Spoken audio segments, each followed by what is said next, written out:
নমস্কার বন্ধুরা, রান্নাঘরে রেখার চ্যানেলে সবাইকে স্বাগত। আশা করছি তোমরা সবাই খুব ভালো আছো।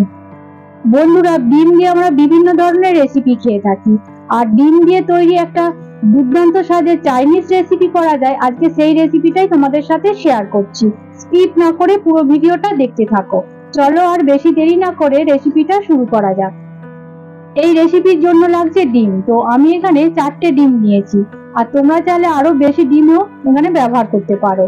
তো প্রত্যেকটা ডিমকে ফাটিয়ে একটা পাত্রের মধ্যে আমি ঢেলে নিলাম। এবারে যেই পাত্রের মধ্যে ডিমগুলোকে আমি ফাটিয়ে রেখেছি সেই ডিমের মধ্যে দিয়ে দেবো স্বাদ মতো নুন আর 1 চামচ গোলমরিচের গুঁড়ো। নুন আর গোলমরিচের গুঁড়োটাকে খুব ভালোভাবে মিশিয়ে নিয়ে কিছুক্ষণ ফেটিয়ে নেবো। আর এমন ভাবে ফেটিয়ে নিতে হবে যাতে গোলমরিচের গুঁড়োটা না ডালা থেকে যায়। দেখো, ডিমটা খুব ভালোভাবে আমার ফেটানো হয়ে গেছে। তো এবারে গ্যাসটা অন করে কড়াই বসিয়ে দিলাম, তাতে পরিমাণ মতো সাদা তেল দিয়ে তেলটাকে ভালোভাবে গরম করে নিলাম। আর এবারে যে ডিমের গোলাটা আমি গুলে রেখেছি সেই ডিমের গোলাটা অর্ধেকটা আমি দিয়ে দেবো।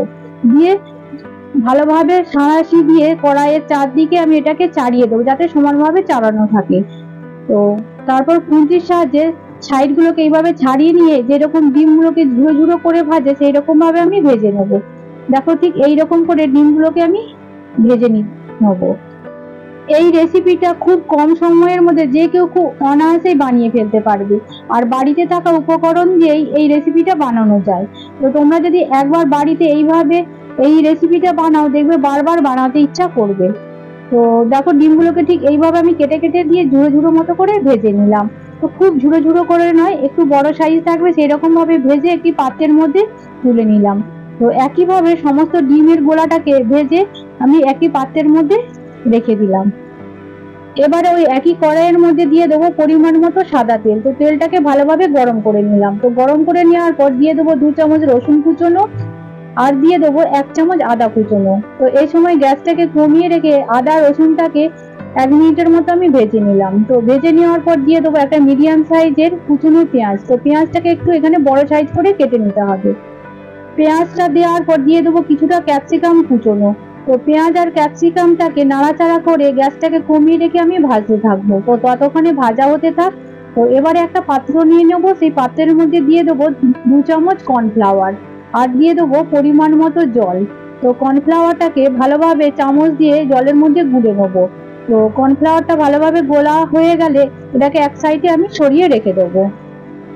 এরপর দিয়ে দেবো একটা ছোট সাইজের কুচনো টমেটো, আর দিয়ে দেবো 2 থেকে 3টে কাঁচা লঙ্কা কুচনো। তো এই সময় গ্যাসটাকে মিডিয়াম রেখে কিছুক্ষণ নাড়াচাড়া করে ভেজে নেবো। তো এখানে লালচে করে ভাজার দরকার নেই। তো হালকা ভাজা হয়ে গেলে দিয়ে দেবো 3 চামচ টমেটো সস, আর দিয়ে দেবো 1.5 চামচ সয়া সস। তো সসগুলো দেওয়ার পর নাড়াচাড়া করে খানিকক্ষণ আমি রান্না করে নেবো। এবারে দিয়ে দেবো স্বাদ মতো নুন। তো নুনটা দেওয়ার পর আবারও কিছুক্ষণ নাড়াচাড়া করে আমি মিশিয়ে নিয়ে রান্না করে নেবো। মোটামুটি ভাবে 2 থেকে 3 মিনিট এটাকে রান্না করে নিতে হবে। তো এবারে দিয়ে দেবো আগে থেকে যে কর্নফ্লাওয়ারটা আমি গুলে রেখেছিলাম জল দিয়ে, সেই কর্নফ্লাওয়ারটাকে এখানে দিয়ে দিলাম। তো দিয়ে খুব ভালোভাবে মিশিয়ে নেবো। তো এই সময় গ্যাসটাকে মিডিয়াম করে গ্রেভিটাকে ফুটতে দেবো। তো গ্রেভিটা ফুটে এলেই দিয়ে দেবো আগে থেকে ডিমটাকে যে আমি ভেজে রেখেছিলাম সেই ভাজা ডিমগুলোকে দিয়ে দিলাম। তো দেওয়ার পর খুব ভালোভাবে গ্রেভির মধ্যে মিশিয়ে নিলাম। তো মিশিয়ে 1 থেকে 2 মিনিট এটাকে রান্না করে নেবো। দেখো, রান্নাটা প্রায় আমার কমপ্লিট হয়ে গেছে। তো এবারে একটি পাত্রের মধ্যে এটাকে আমি সার্ভ করে নেবো। তো এইভাবেই তৈরি হয়ে গেল স্ক্রাম্বল এগ মঞ্চুরিয়ান। তো এইটা একটা চাইনিজ রেসিপি। তো এই রেসিপিটা একবার তোমরা বাড়িতে বানিয়ে দেখো, দেখবে তোমরা বারবার এই রেসিপিটা বানিয়ে খেতে তোমাদের ইচ্ছা করবে।